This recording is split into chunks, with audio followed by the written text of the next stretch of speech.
కృష్ణా జిల్లా గుడివాడలో జాతీయ రోడ్డు భద్రతా మాసోత్సవాలు నిర్వహించారు. నూతనంగా బాధ్యతలు స్వీకరించిన గుడివాడ డీఎస్పీ ధీరజ్ బినిల్ ఆధ్వర్యంలో వారోత్సవాలు జరిపారు. ట్రాఫిక్ నిబంధనలు పాటించాలంటూ విద్యార్థులతో కలిసి ర్యాలీ చేశారు. అనంతరం నెహ్రూ చౌక్ సెంటర్లో మానవహారం చేపట్టారు. ప్రజలంతా ట్రాఫిక్ నిబంధనలపై అవగాహన కలిగి ఉండాలని డీఎస్పీ ధీరజ్ తెలిపారు.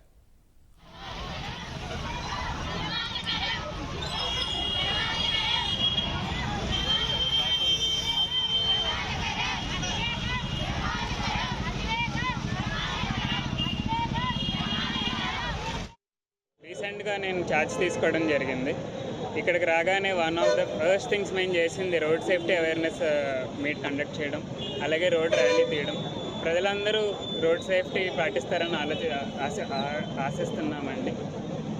వెళ్ళేటప్పుడు హెల్మెట్లు వేసుకుంటారని, కారులో సీట్ బెల్ట్ పెట్టుకుంటారని చెప్పి ఆశిస్తున్నాము. అదేవిధంగా పోలీసుల తరపు నుండి కూడా ఏ విధమైన సహకారం కావాలన్నా మేము అందిస్తాం. ప్రజలు కూడా మాకు కోఆపరేట్ చేస్తారని ఆశిస్తున్నామండి. Thank you very much. Sir, after the box ఇప్పుడు గుడివాడలో ఈ స్పోర్ట్స్ బైక్లు హల్చల్ ఎక్కువైపోయింది. దాని మీద ఏమన్నా మీరు స్పెషల్ డ్రైవ్ పెట్టే అవకాశం ఉందా? అంటే కొత్తగా ఛార్జ్ తీసుకున్నారు కాబట్టి. నేను ఆల్రెడీ దీని గురించి విన్నానండి. కొంతమంది ఆకతాయిలు బైక్ సైలెన్సర్ తీసి ఫాస్ట్గా రైడ్ చేస్తున్నారండి. వాళ్ళని ఐడెంటిఫై చేయడానికి అన్ని విధాలా కృషి చేస్తున్నాం.